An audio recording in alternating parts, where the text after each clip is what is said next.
예수님은 자신이 이 세상에 오신 이유는 죽기 위해 왔다고 말씀하셨습니다. 그 일은 반드시 일어나야 한다고 말씀하시고 그 말씀대로 십자가에서 처참하게 돌아가셨습니다. 지금까지 역사상 구원자라고 자처하는 사람들 중 자기는 죽기 위해 이 세상에 왔다고 하는 사람은 없었습니다. 예수님은 우리 죄를 속죄하기 위해 대신 죽으셨습니다. 그럼 우리 죄는 무엇일까요? 로마서 5장 12절에는 아담의 타락에 대해 이렇게 말씀하고 있습니다. 그러므로 한 사람으로 말미암아 죄가 세상에 들어오고 죄로 말미암아 사망이 들어왔나니 이와 같이 모든 사람이 죄를 지었으므로 사망이 모든 사람에게 이르렀느니라고 말씀합니다. 이와 같이 한 사람에 의해 세상에 들어온 죄가 보편성을 지니고 있음을 알 수 있습니다.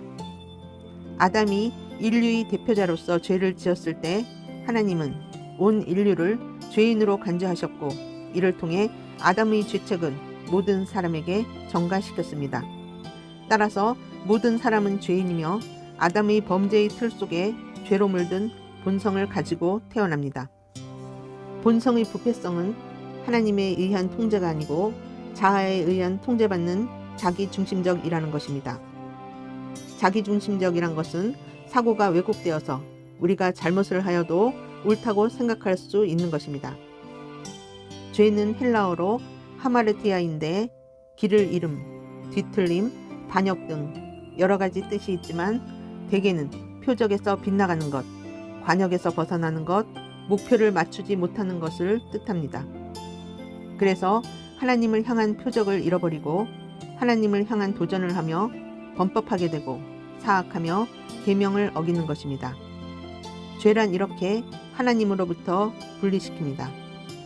우리는 이렇게 부패한 본성을 가지고 태어났기 때문에 하나님과 가까이 할 수가 없습니다.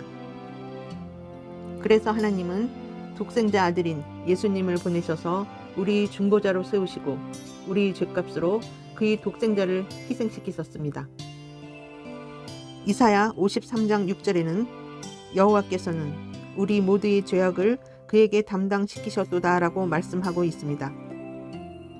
구약의 레위기에서는 사람들이 죄책을 짐승들에게 전가시키고 짐승들이 머리에 안수해서 사람들이 죄가 전가된 후에 죽임을 당하는 행위를 하였습니다. 이것이 대속입니다. 신약에 들어와서는 예수님이 우리들이 대속적 제물이 되셔서 오직 한 번에 모든 인류의 죄를 속죄해 주셨습니다. 하나님이 독생자 예수를 희생시키셨기 때문에 이제 구약처럼 동물로 제사를 지낼 필요가 없게 된 것입니다. 레위기에 나오는 제사 제도에 대한 개념을 인식하지 않고서는 그리스도의 대속의 죽음의 의미를 알 수 없기 때문에 레위기의 희생 제사 제도는 예수 그리스도의 희생의 죽음을 이해하는 데 있어서 중요합니다. 로마서 5장 19절에는 한 사람이 순종하지 아니함으로 많은 사람이 죄인 된 것 같이 한 사람이 순종하심으로 많은 사람이 의인이 되리라고 말씀하고 있습니다. 아담의 죄는 온 인류에게 멸망을 가져온 것처럼 예수님 십자가 사건은 온 인류에게 전가된 것이라고 말씀하고 있는 것입니다. 또 고린도후서 5장 21절에는 하나님이 죄를 알지도 못하신 이를 우리를 대신하여 죄를 삼으신 것은 우리로 하여금 그 안에서 하나님의 의가 되게 하려 하심이라고 말씀하고 있습니다. 하나님은 자기 아들을 죄를 위한 화목제물로 삼으셔서 죄를 벌하셨기 때문에 죄를 용서하실 수 있으며 예수 믿는 자들을 의롭다 하시는 것입니다. 우리가 이렇게 구원받을 수 있었던 것은 예수님이 십자가 사건이 있었기에 가능했습니다. 그런데 사탄은 베드로를 통하여 예수님이 십자가 대속의 죽음을 막으려 했다는 것입니다. 마태복음 16장 21절에서 23절은 이렇게 말씀하고 있습니다. 이때로부터 예수 그리스도께서 자기가 예루살렘에 올라가 장로들과 대제사장들과 서기관들에게 많은 고난을 받고 죽임을 당하고 제3일에 살아나야 할 것을 제자들에게 비로소 나타내시니 베드로가 예수를 붙들고 항변하여 이르되 주여 그리하지 마옵소서. 이 일이 결코 주께 미치지 아니하리이다. 예수께서 돌이키시며 베드로에게 이르시되 사탄아 내 뒤로 물러가라. 너는 나를 넘어지게 하는 자로다.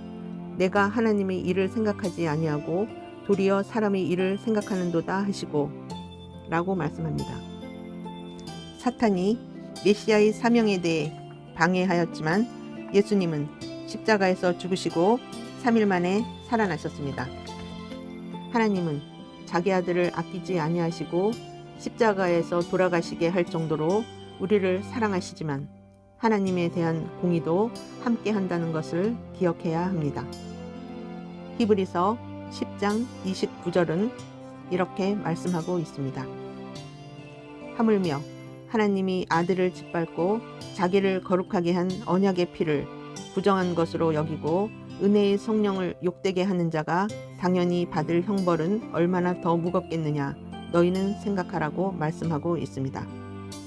그리스도의 십자가 사건을 통해 보여주신 하나님의 사랑을 배교하는 것은 영원히 용서받을 수 없는 것이라고 말씀하고 있는 것입니다. 따라서 하나님의 사랑과 공의는 항상 함께 한다는 것을 기억하며 두려움과 떨림으로 하나님을 경외하며 섬겨야 할 것입니다. 이 영상이 도움이 되셨다면 구독과 좋아요 눌러주세요.